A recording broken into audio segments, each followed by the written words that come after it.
Bienvenue sur l'Écho des batailles, la chaîne où nous donnons la parole à ceux que l'histoire a oubliés. Quand nous célébrons les grandes victoires militaires, nous parlons des généraux, des soldats sur le front, des pilotes de chasse héroïques. Nous parlons de ceux qui ont pris les armes, mais une armée ne se bat qu'avec ce qu'on lui donne. Un pilote n'est rien sans son avion, un tankiste n'est rien sans son char. Et ces machines, d'où venaient-elles? Qui les a construites, entretenues et livrées au cœur du combat? Aujourd'hui, notre histoire ne parle pas de soldats. Elle parle d'une armée de l'ombre, une armée de civils. Des milliers, des millions de mains anonymes, des mains de femmes, de vieillards, d'adolescents, qui ont travaillé jour et nuit dans le vacarme des usines, sous les bombes, pour forger les outils de la victoire. C'est l'histoire de ceux qui n'ont jamais reçu de médaille, qui n'ont jamais tiré un coup de feu, mais sans qui la guerre aurait été perdue avant même d'avoir été combattue. Si vous croyez que les guerres se gagnent aussi sur le front intérieur, par le sacrifice silencieux de ceux qui restent, alors abonnez-vous à l'Écho des batailles. Laissez un j'aime en leur honneur et dites-nous dans les commentaires depuis quel pays et quelle ville vous écoutez cette histoire aujourd'hui. Nous sommes en Angleterre, à l'été 1940. La situation est plus que désespérée. C'est un cauchemar. La France est tombée en 6 semaines. L'armée britannique, brisée, a été évacuée de justesse à Dunkerque, laissant derrière elle tout son équipement, ses canons, ses chars, ses camions. La Grande-Bretagne est seule, face à la machine de guerre la plus puissante que le monde ait jamais connue. Hitler, maître de l'Europe, rassemble sa Luftwaffe, se préparant à l'invasion. L'opération s'élève, Otari. Et pour que cette invasion réussisse, il doit d'abord obtenir une chose, la supériorité aérienne totale. Il doit détruire la Royal Air Force. C'est le début de la bataille d'Angleterre. Le maréchal de l'air, Hermann Göring, est arrogant. Il a 2600 bombardiers et chasseurs. La RAF, elle, n'a que 600 chasseurs en première ligne. Les Spitfire et les Hurricane. Le calcul est simple. La Luftwaffe peut perdre 4 avions pour chaque avion britannique abattu, et elle gagnera quand même. La guerre devient une équation mathématique brutale, une guerre d'usure. Göring lance l'attaque, mais il ne vise pas les villes, il vise les sources, il vise les usines. Le 13 août 1940, l'Adlertag, le jour de l'aigle. La Luftwaffe frappe les usines d'aviation. L'usine Supermarine à Woolston, près de Southampton, est le lieu de naissance du Spitfire. C'est le cœur battant de la défense britannique. Les Stukas plongent, leurs sirènes hurlant la mort. En quelques heures, l'usine est un tas de briques fumantes. La production du Spitfire est officiellement morte. La panique s'empare de Londres. Le ministère de la production aéronautique est en crise. Comment remplacer les avions si l'usine qui les construit n'existe plus? C'est alors qu'un homme, Lord Beaverbrook, un magnate de la presse impitoyable et énergique que Churchill a nommé ministre de la production, prend la décision la plus folle et la plus anti-industrielle de la guerre. Si les Allemands peuvent bombarder une usine, il n'y aura plus une usine. L'ordre est donné. Dispersez-vous. Ce n'est pas un plan. C'est un cri de désespoir. C'est le début du plan de l'ombre. Shadow Scheme. L'idée est simple. La production du Spitfire ne sera plus faite dans un seul bâtiment. Elle sera faite dans 1000 bâtiments. On réquisitionne tout. Les garages automobiles de Salisbury, les ateliers de réparation de bus de Reading, des buanderies, des hangars à meubles, des salles de bal, des granges abandonnées. L'avion le plus sophistiqué du monde ne sera plus construit par des ingénieurs aéronautiques. Il sera construit par des mains anonymes. Et qui sont ces mains? Les hommes sont au front. Ce sont les femmes. C'est Molly, 19 ans, qui était coiffeuse il y a 3 mois et qui apprend maintenant à manier une perceuse pneumatique pour fixer le longeron d'une aile. C'est Arthur, 72 ans, un ébéniste à la retraite, qui utilise son savoir-faire pour façonner les cadres en bois du fuselage. C'est Tim, 15 ans, qui a menti sur son âge et qui passe 12 heures par jour à visser des conduites hydrauliques. Ce n'est pas une usine, c'est un chaos organisé. Une aile est construite dans un garage à Trowbridge. Le fuselage est assemblé dans un dépôt de bus à Newbury. Les réservoirs de carburant sont soudés dans un atelier de réparation de machines à lait. Et le seul moyen de transport entre ces usines de l'ombre, ce sont les camions de laitiers, les camionnettes de boulangers, conduits par des femmes volontaires, le WS, au milieu de la nuit, en plein blackout, parfois pendant les raids aériens. Les Allemands, perplexes, survolent l'Angleterre. Ils voient l'usine de Woolston en ruine. Ils pensent avoir gagné. Ils ne peuvent pas voir que la production du Spitfire n'a pas été arrêtée. Elle a été absorbée par le pays tout entier. Elle est devenue invisible. Le plan de l'ombre de Lord Beaverbrook n'était pas un plan industriel. C'était un acte de foi et un cauchemar logistique. L'establishment de l'ingénierie aéronautique, y compris les survivants de l'équipe de conception de Supermarine, était horrifié. Un avion n'est pas un meuble. Un Spitfire est un pur sang. Une machine de 300 000 pièces, dont la plupart nécessitent des tolérances au millième de pouce. L'idée que des coiffeuses et des ébénistes puissent les fabriquer dans des garages était plus qu'absurde. C'était un sacrilège. « Vous allez tuer nos pilotes », hurla un ingénieur en chef à Beaverbrook. « Ses ailes vont se briser à la première manœuvre. » Beaverbrook, un homme qui ne comprenait rien à l'aérodynamique, mais tout à la volonté humaine, lui répondit d'une phrase devenue légendaire. « Mon cher, si nos pilotes meurent parce qu'une aile se brise, c'est tragique. Mais si nos pilotes meurent parce qu'ils n'ont pas d'aile du tout, c'est une certitude. Mettez-vous au travail. » Le travail commença. Et ce fut un chaos. Le premier héros de cette nouvelle guerre fut le contremaître oublié. Des centaines d'hommes comme M. Henderson. Henderson était le chef d'atelier de l'usine de Woolston. Il avait vu son usine, sa vie, s'effondrer en flammes. Il avait perdu la moitié de ses hommes. Maintenant, son travail n'était plus de produire, mais d'enseigner. Il fut assigné à un réseau de garages dans la région de Salisbury. Son premier jour, il entra dans ce qui était, une semaine auparavant, un atelier de réparation de bus. 20 femmes, dont Molly la coiffeuse, l'attendaient, terrifiées, en salopette, leurs mains propres. Il y avait une seule rifteuse pneumatique pour 5 d'entre elles. « Bon !» grogna Henderson, un homme brisé par la fatigue. « Oubliez tout ce que vous savez, vous n'êtes plus des femmes, vous êtes des constructeurs, et vous allez apprendre à arriver. La vie de nos garçons en dépend. La première qui pleure, je la mets à la porte. » Molly fut la première à essayer. La rifteuse, lourde comme un marteau-piqueur, sauta de ses mains et manqua de lui briser le poignet. Le bruit, dans le garage en briques, était assourdissant, une mitrailleuse folle. Ses premiers rivets étaient fiers. Ils dépassaient ou brûlaient. Ils avaient surchauffé. Ils étaient tous inutilisables. « Non !» hurla Henderson. « Vous ne poussez pas, mademoiselle. Vous écoutez. Vous sentez le métal. Le rivet doit chanter quand il est bon. » Il prit sa main, la plaça sur l'outil. « Écoutez. Tat tat tat clunk. Vous entendez ce clunk final? C'est le son de la victoire. » Molly passa 12 heures ce jour-là. À la fin, ses mains saignaient, ses oreilles bourdonnaient, mais elle avait posé 3 rivets parfaits. Elle était devenue un constructeur. Pendant ce temps, Arthur, l'ébéniste, dans une grange à 10 kilomètres de là, recevait les longerons principaux. Son travail était de fabriquer les nervures en bois d'épicéa qui donnaient à l'aile sa forme. Il n'avait pas de machines-outils de précision. Il avait ses vieux rabots à main, ses ciseaux à bois, et un sens du toucher que l'industrie avait oublié. Les ingénieurs de Supermarine, venus inspecter son travail, furent stupéfaits. Ses nervures étaient plus légères et plus solides que celles fabriquées à la machine à Woolston. Le vieux travaillait à l'œil, avec une précision que les machines ne pouvaient égaler. L'artisanat était revenu au cœur de la guerre industrielle. Mais le plus grand défi était la logistique. Les pièces étaient prêtes. Molly avait rifté la peau de l'aile. Arthur avait fabriqué le squelette. Tim avait installé les conduites. Mais ces pièces étaient à Salisbury. Le fuselage, lui, était à Newbury.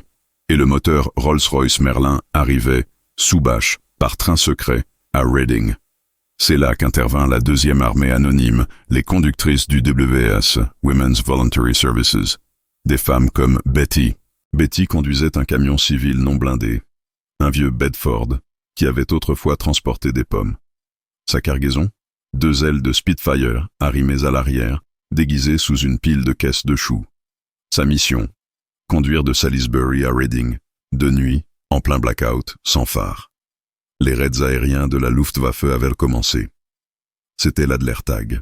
Betty conduisait à l'instinct, sa tête hors de la fenêtre pour suivre la ligne blanche de la route, à peine visible.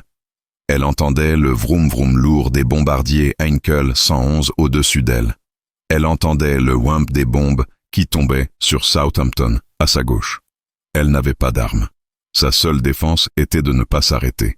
Une nuit, une bombe frappa la route à 100 mètres devant elle, créant un cratère. Elle ne put s'arrêter à temps. Le camion plongea dans le cratère, l'essieu avant se brisant. Les ailes étaient intactes, mais elle était coincée. Le raid continuait. Betty, 20 ans, sortit de sa cabine, au milieu des tirs de la DCA, et courut 2 kilomètres jusqu'à la ferme la plus proche. Elle réveilla le fermier, le menaça presque avec une clé à molette, et le força à atteler son tracteur au camion. Ensemble, ils sortirent le camion du trou. Elle arriva à Reading avec 6 heures de retard, ses mains tremblantes. Mais les ailes étaient là. Les Allemands étaient perplexes. Les photos de reconnaissance de la Luftwaffe montraient Woolston en ruine. Leurs espions confirmaient, l'usine était morte. Et pourtant, le nombre de Spitfire qu'ils rencontrèrent dans le ciel ne diminuait pas. Il augmentait. Les pilotes de la RAF, épuisés, atterrissaient, leurs avions criblés de balles. Ils se garaient à côté d'un hangar. 1 heure plus tard, ils redécollaient dans un Spitfire flambant neuf, qui sentait encore la peinture fraîche. D'où venait-il ? Il venait de ces milliers de mains anonymes, de ces garages, de ces granges, de ces camions de laitiers, dans un vaste effort national, une conspiration de production que l'ennemi ne pouvait ni comprendre, ni arrêter. La perplexité de la Luftwaffe se transforma rapidement en fureur. Si Göring ne pouvait pas trouver l'usine, il allait bombarder tout le reste. La bataille d'Angleterre entra dans sa phase la plus brutale. Le Blitz. Les raids ne se concentraient plus uniquement sur les aérodromes. Ils visaient les villes, les infrastructures, les dépôts de bus de Newbury, les garages de Salisbury. Les Allemands, sans le savoir, bombardaient l'usine invisible. Les héros anonymes n'étaient plus seulement des ouvriers. Ils étaient devenus des soldats de première ligne. Le garage où Molly la coiffeuse travaillait devint un champ de bataille. Un après-midi de septembre, la sirène hurla. L'équipe avait l'habitude. « Continuez à travailler !» avait ordonné le contremaître Henderson. « On ne s'arrête que si on les entend siffler. » Mais cette fois, le sifflement vint.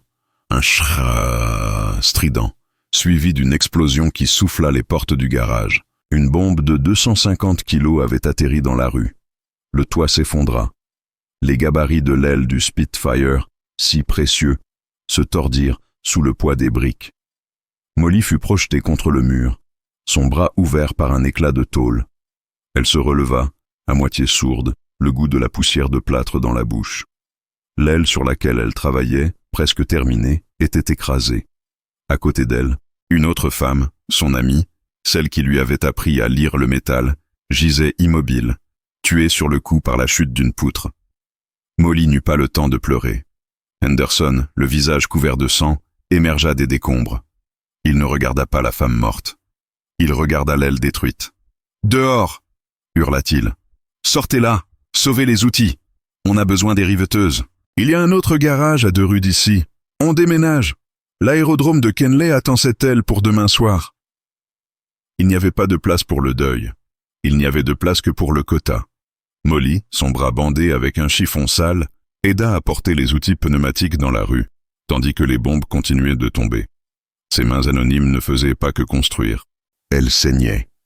C'est ce sacrifice que les Allemands ne pouvaient pas comprendre. Il fonctionnait selon une logique industrielle. Détruire le centre de production. Mais le plan de l'ombre avait créé un système qui n'avait pas de centre. C'était un réseau, une hydre.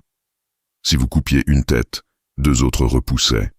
Si vous bombardiez un garage à Salisbury, les femmes de Newbury travaillaient 2 heures de plus pour compenser. Si vous détruisiez le camion de Betty, une autre conductrice prenait sa cargaison dans sa propre voiture Morris. L'effort de guerre n'était plus un plan industriel. C'était devenu une conspiration nationale. Le point culminant de ce miracle logistique se déroulait sur les aérodromes eux-mêmes. Dans des hangars secrets, souvent déguisés en granges, les assembleurs finaux travaillaient. C'étaient les mains les plus anonymes de toutes. Des hommes comme Tim, le gamin de 15 ans. Son travail était le plus critique, le mariage. C'était lui qui se glissait dans le fuselage terminé, une coque en bois venue de Trowbridge, pour connecter les kilomètres de câbles de commande et de conduites hydrauliques aux ailes, venus de Salisbury, et au moteur Rolls-Royce Merlin, venu de Derby. Il travaillait 14 heures par jour, dans un espace si étroit qu'il ne pouvait pas se retourner, ses mains fines serrant des boulons qu'il ne pouvait pas voir. Un soir, un pilote de chasse, un jeune homme de 19 ans nommé Bluey, atterrit en catastrophe, son hurricane en feu. Il s'extirpa du cockpit, secoué, mais vivant. On lui donna une tasse de thé et une cigarette. Il regarda, hébété, son avion brûlé. « C'est fini, dit-il, j'en ai plus. » Le chef d'escadron le frappa dans le dos. « Ne sois pas stupide, Bluey, ton nouveau jouet t'attend. » Il le conduisit à l'autre bout de l'aérodrome, vers un hangar qu'il n'avait jamais remarqué. À l'intérieur, sous la lumière crue des ampoules, se tenait un Spitfire flambant neuf, sentant la peinture fraîche. Tim, le gamin, sortait à peine du cockpit, son visage couvert de graisse. Bluey, le pilote, s'approcha. Il n'était pas ingénieur, mais il était pilote. Il caressa l'aile. Il sentit les rivets. Il n'était pas parfait. Il n'était pas lisse comme ceux de l'usine. Certains étaient légèrement enfoncés, d'autres avaient une tête plus large.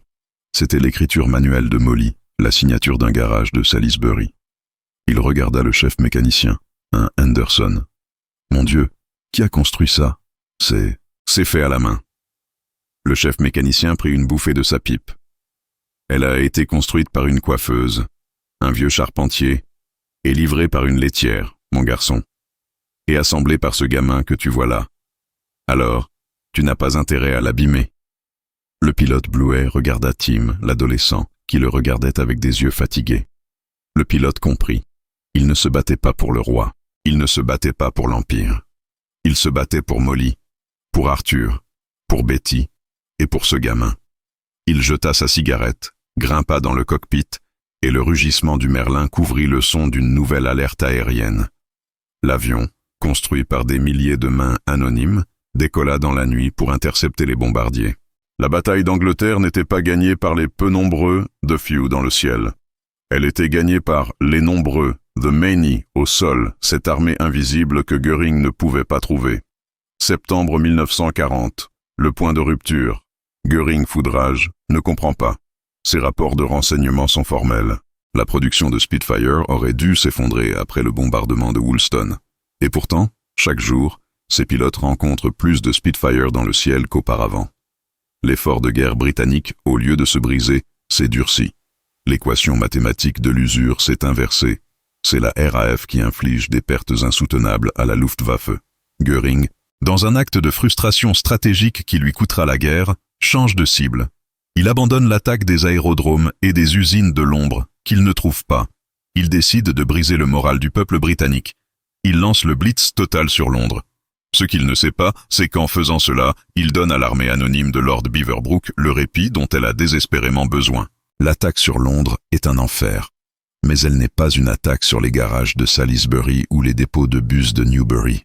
La production du Spitfire, libérée de la pression directe, explose. Le sacrifice des mains anonymes devient une industrie. Mais le travail devient plus dangereux, non pas à cause des bombes, mais à cause de la fatigue. L'Angleterre demande l'impossible. Le ministère de la Production aéronautique exige non seulement des avions, mais aussi des réparations. Car c'est là que la guerre se gagne vraiment. Un pilote britannique abattu au-dessus du Kent est un pilote qui peut être de retour au combat le lendemain. Un avion endommagé est un avion qui peut être réparé. Un pilote de Messerschmitt abattu au-dessus de l'Angleterre est un pilote perdu à jamais. C'est là qu'une nouvelle armée anonyme entre en jeu, la Civilian Repair Organization, CRO. Ce sont les recycleurs. Leur travail ? Récupérer les épaves. Des hommes et des femmes, souvent des agriculteurs, sont chargés de ratisser les champs du Kent et du Sussex après chaque dogfight. Ils récupèrent les Spitfire abattus, parfois avec le corps du pilote encore à l'intérieur. Ils les ramènent, non pas aux usines de l'ombre, mais à de vastes dépôts de récupération. L'un d'eux, le plus grand, est dirigé par un homme que personne ne connaît, Wilf. Wilf est le roi de la ferraille. Son travail est de transformer 3 épaves en un avion neuf. Il n'a pas de plan. Il a une équipe de 100 femmes armées de clés à molette. Elles désossent les avions tombés. Le moteur de celui-ci est foutu, grogne Wilf, mais le train d'atterrissage est bon. Mettez-le de côté. L'aile de celui-là est coupée en 2, mais la radio est intacte. Prenez-la. C'est un bricolage à grande échelle. L'avion que le pilote Bluey recevra la semaine prochaine ne sera pas neuf. Ce sera un Franken Spitfire, construit avec l'aile d'un avion tombé à Douvres, le moteur d'un avion abattu au-dessus de Canterbury et le fuselage d'un avion qui s'est écrasé à l'entraînement. Ces avions réparés, ces bâtards, assemblés par des mains anonymes, n'ont pas de numéro de série officiel. Ils n'existent pas dans les registres, mais ils volent, et ils tuent. L'effort de guerre britannique est devenu une hydre à deux têtes. D'un côté, les Molly et les Arthur construisent des avions neufs dans des garages. De l'autre, les Wilf et ses femmes ressuscitent les morts. L'Allemagne, avec sa logique industrielle rigide, ne peut pas rivaliser avec ce chaos organisé. La Luftwaffe, saignant ses pilotes et ses machines, ne peut pas suivre le rythme. Le 15 septembre 1940, le Battle of Britain Day, la Luftwaffe lance son attaque finale. Un assaut massif pour briser la RAF une fois pour toutes. Mais ce qu'il trouve dans le ciel n'est pas une force aérienne épuisée, c'est un mur. Un mur de Hurricane et de Spitfire. Des Spitfire neufs, sortis des garages. Des Spitfire réparés, sortis des dépotoirs. Les Allemands sont submergés. Les pertes sont si lourdes que Göring doit admettre sa défaite. Hitler, furieux, annonce le report de l'opération Seelöwe. L'invasion de l'Angleterre est annulée. La bataille d'Angleterre est gagnée. Qui l'a gagnée? L'histoire a retenu The Few, les peu nombreux. Les 3000 pilotes de chasse que Churchill a immortalisés. Mais ces pilotes, dans leurs interviews après la guerre, ont tous dit la même chose. Nous n'étions que la pointe de la lance. Les vrais héros, c'étaient les mécanos, les ergots, les équipes au sol, et les gens dans les usines. Ils parlaient de Molly, la coiffeuse aux mains ensanglantées. Ils parlaient d'Arthur, l'ébéniste qui travaillait à l'œil. Ils parlaient de Betty, la conductrice qui bravait les bombes dans son camion de laitier. Ils parlaient de Tim, le gamin qui câblait les avions dans le noir. Et ils parlaient de Wilf, le roi de la ferraille, qui ressuscitait les morts.